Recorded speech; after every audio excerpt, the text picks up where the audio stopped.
Welcome to the course Animal Diversity 1 Biology of Non-Chordates. Myself, Dr. Sneha, Assistant Professor, Department of Zoology, St. Joseph's College for Women, Visakhapatnam. As a part of this topic, we're studying about the general characters and classification of phylum Protozoa. And the contents includes of this topic where we're going to talk about general characters of phylum Protozoa and classification of phylum Protozoa in detail. After studying this topic, you're able to identify the key general characters of Protozoa, including their unicellular organization, various types of locomotion and nutrition. You will be able to differentiate major groups of protozoa based on locomotory structures such as amoeboids, flagellates, ciliates, and sporozoans. You can able to explain classification criteria such as mode of movement, reproduction, and habitat. You can able to apply classification knowledge to recognize and categorize common protozoans with examples. So let's start with discussing the general characters of phylum Protozoa in detail one after one. Starting with diversity and occurrence of protozoans. Approximately, it was estimated that 50,000 species of protozoans are known. They occur in different habitats. Uh, Most of them are free living forms.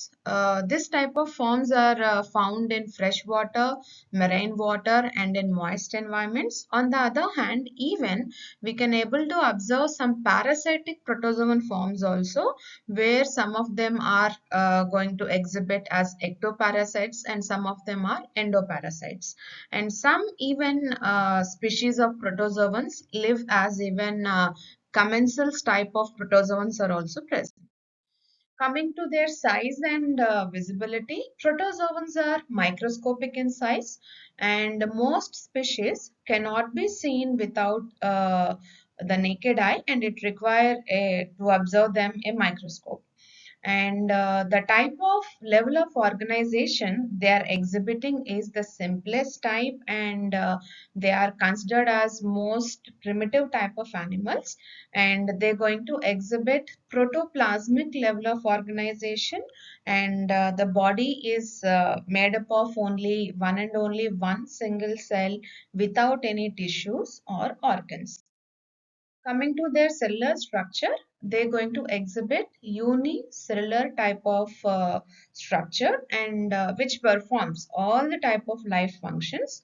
They might contain one nucleus or it might be more nuclei, and if the protozoans are exhibiting only presence of one nuclei, then they belongs to category of monomorphic, as most some of them are going to even exhibit two different presence of two different types of nuclei, where we can say them as they are dimorphic category, where we can observe that presence of one nucleus is very big in size, which is known as macronucleus, and another one is very small in size, which is known as micronucleus.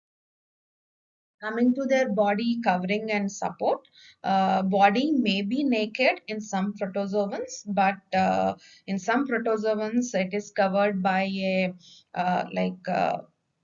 hard covering like thing, like a layer, that is what known as pellicle. But in some species, even they're going to exhibit a presence of a external shell may be present like an elphidium, and an internal skeletal structure might also present in few protozoans. Coming to their body form and symmetry, protozoan may be present as solitary individuals or colonial, and body shape varies from species to species, as some of them are spherical in shape, some of them are oval, even some of them are elongated or flattened category. And the type of symmetry they are exhibiting is in most of the protozoans, the symmetry is completely lacking, like in amoeba, and some of them are exhibiting bilateral type of symmetry or radial type of symmetry also. And most of the protozoans may maintain their body form or shape as it is constant, but few protozoans they might change their shape according to their environmental conditions, age. The best example for this is amoeba. Coming to the cytoplasm, where in protozoans especially, they're going to exhibit two different categories or groups of cytoplasm. So that is what ectoplasm and endoplasm. Ectoplasm is which is present towards the peripheral sides of the cell, which is little bit present outer side. Towards the cell or plasma membrane, which is a clear type of layer.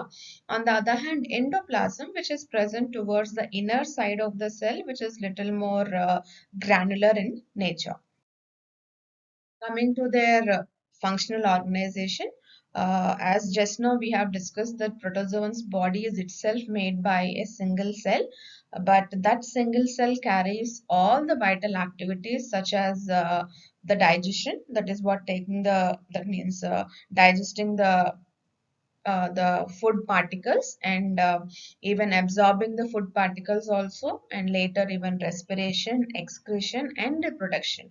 So all these vital activities are performed by that single cell only, which actually shows a kind of division of labor, but what we can able to see in higher level of animals. Coming to locomotion character, where though they are having only single cell, but protozoans are known for exhibiting various type of locomotory organelles. That is their highly specialized or unique character, what we can say. Few of the protozoans, they're going to move with the help of pseudopodia, and some of them are going to have flagella as their locomotory organelle, and few of the protozoans are going to have cilia, which is a small hair-like structure, and a few of them, the few protozoans are also are non-motile. They might don't have any type of locomotory organelles, so they're going to exhibit a sessile type of mode. That is what they're going to stick permanently to a type of substratum for their entire lifetime. Coming to the type of nutrition, protozoans are going to exhibit different mode of nutrition, which is observed in higher animals, like holozoic, that is what animal-like feeding. Few of them are holophytic, that is what plant-like. For an example, Euglena is the best example for this category, which is having that chlorophyll like pigment. Because of presence of this pigment, it can prepare its own food. That is what exactly like plant like. So that is what it is, a holophytic category. Even few of the protozoans, they're going to exhibit saprozoic type of nutrition also, where they're going to dissolve the organic matter with the help of few enzymes, and later on they're going to absorb it. And a few of the protozoans are also parasitic. The best example for this category is Plasmodium, which is known for causing malaria in human beings. Coming to next character is digestion. So in protozoans, the digestion is intracellular. Food is enclosed in food vacuole, where inside that food vacuole, because of presence of the digestive enzymes, the food is going to get digested. Next character is respiration. So in protozoans, simply the respiration occurs with the help of a simple diffusion with the help of that body surface. Coming to excretion, where the undigested food materials or wastes, what are formed inside the cell, or it is going to be excreted again with the help of a diffusion with the help of that body surface, or in some higher level of protozoans, such as like in ciliates, where we might see presence of a temporary opening or permanent opening, which is known as cytophagy, which is very clearly seen in paramecium, which is a ciliate. Coming to osmoregulation, inside the protozoan's body, the water is balanced with the help of this presence of contractile vacuoles. Actually, especially we can see this in freshwater forms. So with the help of these contractile vacuoles, it actually helps in removal of metabolic waste. Coming to reproduction, protozoans are going to exhibit both mode of reproductive modes, that is what asexual and as well as sexual mode. So as a part of asexual reproduction, the protozoans are going to exhibit again like binary fission, multiple fission, budding, sporulation, etc. On the other hand, even they're going to exhibit sexual type of reproduction also. So this happens as a form of conjugation where the temporary union between the two mature individuals is going to be happen for the exchange of cytoplasm, and they can rejuvenate and for their next generation. And one more type of sexual reproduction is also can be seen in protozoans, that is what syngamy, where we can see simply the fusion of the gametes. Coming to its life cycle is often complex in most of the parasitic forms of protozoans, and most of the protozoans are going to exhibit alternation of their asexual reproduction. Later on, it is followed by the sexual phases. So some protozoans are even known for formation of the cyst during the unfavorable conditions such as lack of food when they are experiencing extreme temperatures or like lack of moisture. All these comes under as a part of unfavorable conditions. So during these unfavorable conditions, they are known for this formation of the cyst around their body, which actually helps in survival and as well as dispersal of the same cyst to the new habitats. So the best known examples for this protozoan phylum, very commonly seen protozoans, that is what Euglena, which is a flagellate, amoeba, plasmodium, paramecium, which is a ciliate category. On the other hand, Elphidium, which is also one more unique type of protozoan, which is having its body is covered by a shell. So these are the general characteristics of phylum Protozoa. Then let's talk about the classification of phylum Protozoa.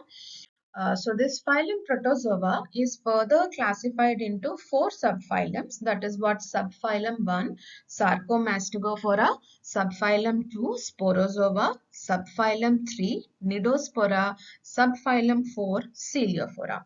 So the scientists, they have divided the phylum Protozoa into these subphylums and further into the orders and species level, mainly basing on the what type of locomotory organelles they are having, whether they are having pseudopodia or whether they are having flagella or whether they are having the cilia. Coming to the first subphylum, that is what Sarcomastigophora. So in this subphylum, the type of locomotory organelles they are having is either pseudopodia or flagella, and the type of nucleus they're going to have is single type, that is what monomorphic type. And in this phylum, there is no spore formation, and the type of reproduction they're going to exhibit is binary fission, that is what a asexual type of mode. On the other hand, if they are exhibiting sexual, mostly it is going to be happen with the help of a syngamy process. Coming to further classification of subphylum Sarcomastigophora, it is further divided into three superclasses, that is what superclass Mastigophora, second superclass Opalinata, and third superclass Sarcodina. So starting with first superclass Mastigophora, where like all the flagellates, they are part of this superclass Mastigophora, and because they are flagellates, so obviously they are going to have the locomotory organelle is flagella, and the body is covered by pellicle, and the type of binary fission they are going to exhibit is a longitudinal type of binary fission, and the mode of living, most of them are free living, and but few of them are still parasitic in nature, and the type of nutrition they're going to exhibit is autotrophic, heterotrophic or both. That is what known as mixotrophic type of nutrition, which is clear-cutly seen in Euglena. So depending upon the conditions in Euglena, we can able to observe that it can synthesize its own food, which comes under autotrophic type of category. But whenever if the conditions are not favorable to go through that photosynthesis process, then Euglena is going to exhibit heterotrophic type of nutrition. So that is why, so this is what known as mixotrophic, where both type of nutritions can be exhibited by the same individual. So this is what one of the unique character of this class Mastigophora. So let's see, this superclass Mastigophora is further divided into two classes, as you could clearly see in this slide. That is what class 1 Phytomastigophora and class 2 Zoomastigophora. So let's talk about the characters of Phytomastigophora. So as it is saying the word phyto means something like a plant like, definitely. So definitely it is going to have chromatophores are present, and mode of nutrition, definitely it is a holophytic type of nutrition, and the food is going to be reserved as a form of starch or paramylon, and the number of flagella is present in this class. Usually they're going to have one or two number of flagella, and the type of nucleus they're going to have is vesicular type of nucleus. On the other hand, coming to class 2, that is what Zoomastigophora, that means they are something like more resemble with animal like. So that is why the chromatophores are absent in this class. And mode of nutrition, definitely it is holozoic or parasitic, because they can't go through the process of photosynthesis. And the type of reserved food is seen in this class is glycogen, and the number of flagella is 1 to many. A bunch of number of flagella also observed, and even in this class we can able to observe the presence of the undulating membrane. So these two classes, that is what Phytomastigophora and Zoomastigophora, they are further divided into the orders, as you could clearly see in this slide. The class Phytomastigophora is further divided into 8 orders, as you could clearly see here. It is starting with Cryosomanidina and ending with Chloromonadidae. And the examples also you can clearly see in this slide. Okay, and coming to this class 2 Zoomastigophora, which is further divided into like 9 further orders, and you can clearly see the order names and with the examples in this slide. Coming to second superclass is Opalinata, where the body is covered with numerous cilia like hairs, which are, they are not cilia actually, but they are like small hair like structures which are arranged in oblique rows actually. And cytostome is actually absent here, and the type of nucleus they have is 2 or more number of nucleus they have. And the type of reproduction they are exhibiting is asexual type of reproduction with the help of, that is what, binary fission. And the type of binary fission we can clearly able to see in this is interkinetal, means we have talked about presence of that oblique rows. So through that oblique angle, the parent is going to divide into two daughter cells, and even they're going to exhibit sexual type of reproduction also. That is what with the help of syngamy they're going to exhibit sexual reproduction. And the mode of living, all members of this class are, most of them are parasitic in nature, where they're going to live on like amphibian animals such as frogs and toads. The best examples for this class is Opalina and Protozoa, etc. Coming to next superclass, that is what Sarcodina, where locomotory organelles are pseudopodia, the finger-like projections which are formed, and the predominant form of this superclass is amoeboid form. But some of them are even have the hard type of shell. So in this class, there is no spore formation, and the type of nutrition they are going to exhibit is either holozoic or saprozoic type of mode. So this superclass Sarcodina is further divided into three classes. That is what class 1 Rhizopoda, class 2 Actinopoda, class 3 Pyroplasmia. So, this rhizopoda, where the type of locomotory organelles they're going to have the pseudopodia, but what type of pseudopodia they're going to have is either lobopodia or philopodia. That's it, but they're never going to have axopodia. They have only lobopodia or philopodia. Mostly under this class, the protozoans are generally creeping type of forms.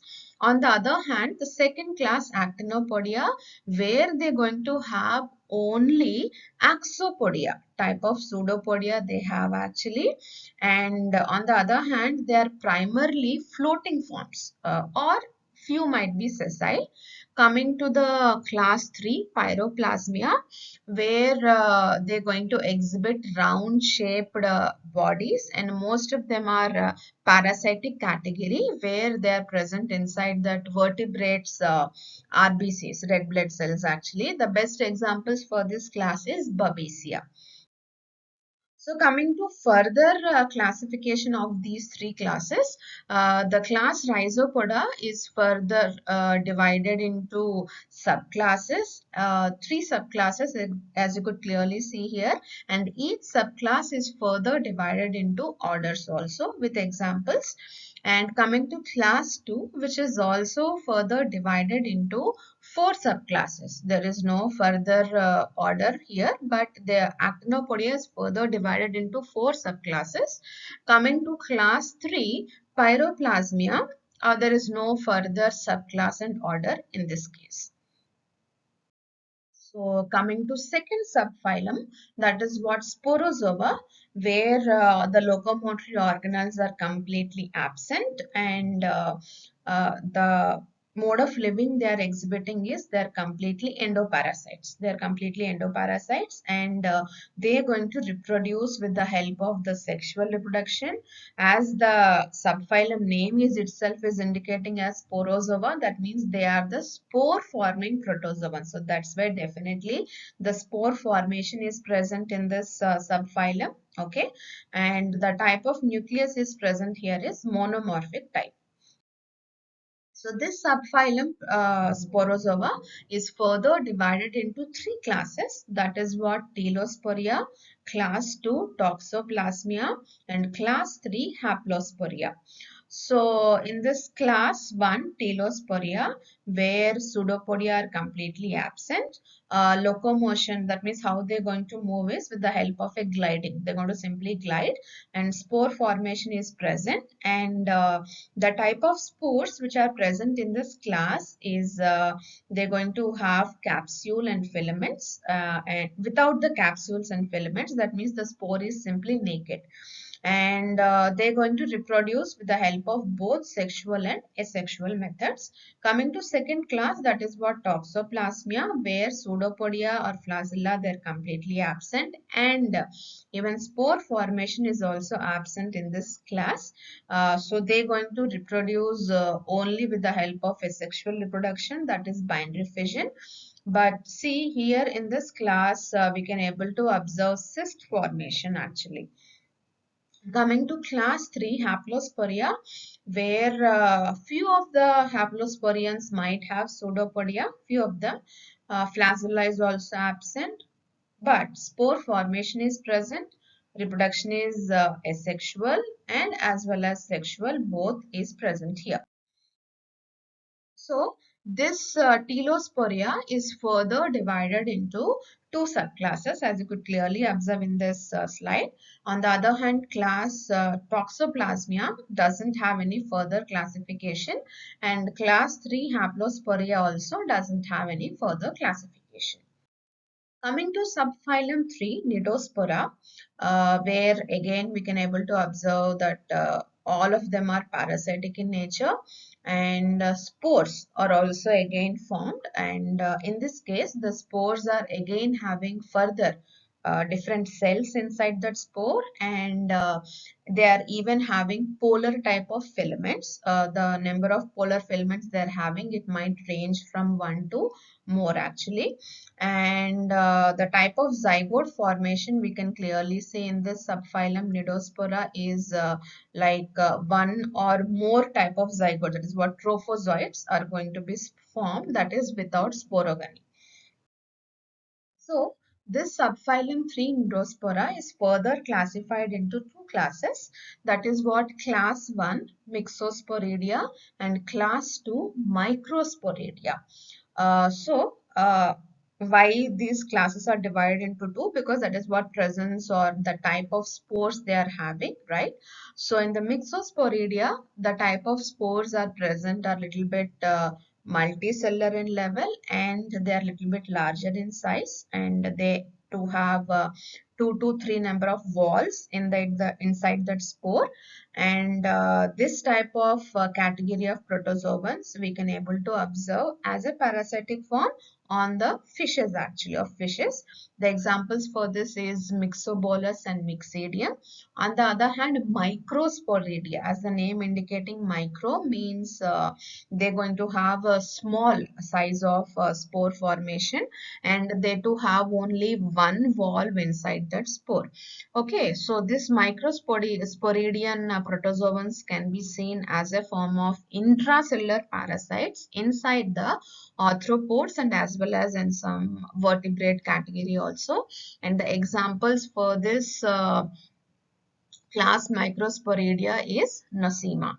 So there is no further classification for this Myxosporidia and Microsporidia. So let's come to the last subphylum of phylum Protozoa, that is what subphylum 4, Celiophora, where the name is itself is indicating celio, means all the ciliates basically, they are part of this subphylum Celiophora. So that's why definitely they're going to have locomotory organelle is cilia, and the type of nucleus they're going to have is dimorphic form. That is what we can able to observe presence of both macronucleus and micronucleus, and they're going to reproduce with the help of asexual. As a part of asexual, they're going to that means exhibit transverse type of binary fission, and as a part of sexual reproduction, they're going to exhibit conjugation as a part of sexual. And the type of nutrition, the mixotrophic or holozoic, is present in this subphylum. And one more unique character what is the presence of cytostome. So because of all these unique and higher characteristics, ciliates are considered as higher level among all those protozoans. So let's see the further classification of this Celiophora subphylum. So this is further divided into only one single class, that is what Ciliata, where we can observe the same characters. That is what presence of cilia, like having dimorphic type of nucleus, reproduction, transverse binary fission, or sexual with the help of conjugation, mixotrophic or holozoic type of nutrition, presence of cytostome, anal aperture, contractile vacuoles, and everything. And this class Ciliata is further divided into four subclasses actually. That is what subclass 1 holotricha, subclass 2 peritricha. You can see the classification with examples in this slide. Coming to class 3 Suctoria, and as well as subclass 3 Suctoria and subclass 4 Spirotricha. Even we can clearly see in this slide their further classification into orders with examples. So summarizing this whole topic, what we have discussed as a part of this topic is the general characters and as well as classification. So see, the summarize this entire topic is protozoa are unicellular eukaryotic organisms showing diverse shapes. Most of them are aquatic, but still few of them are parasitic. Locomotion occurs via pseudopodia, flagella, or cilia, which is a key identifying feature for this phylum. Nutrition is mainly heterotrophic, that is what holozoic or saprophytic or parasitic, but still some of them are autotrophs are also present, and reproduction also both asexual and sexual. And mainly the classification of phylum Protozoa is based on locomotory structures. What type of locomotory structures they are having, whether pseudopodia, flagella or cilia, or they are spore forming protozoans. That is about the summary of this topic, and this is what the references cited for this topic. Thank you for listening the class.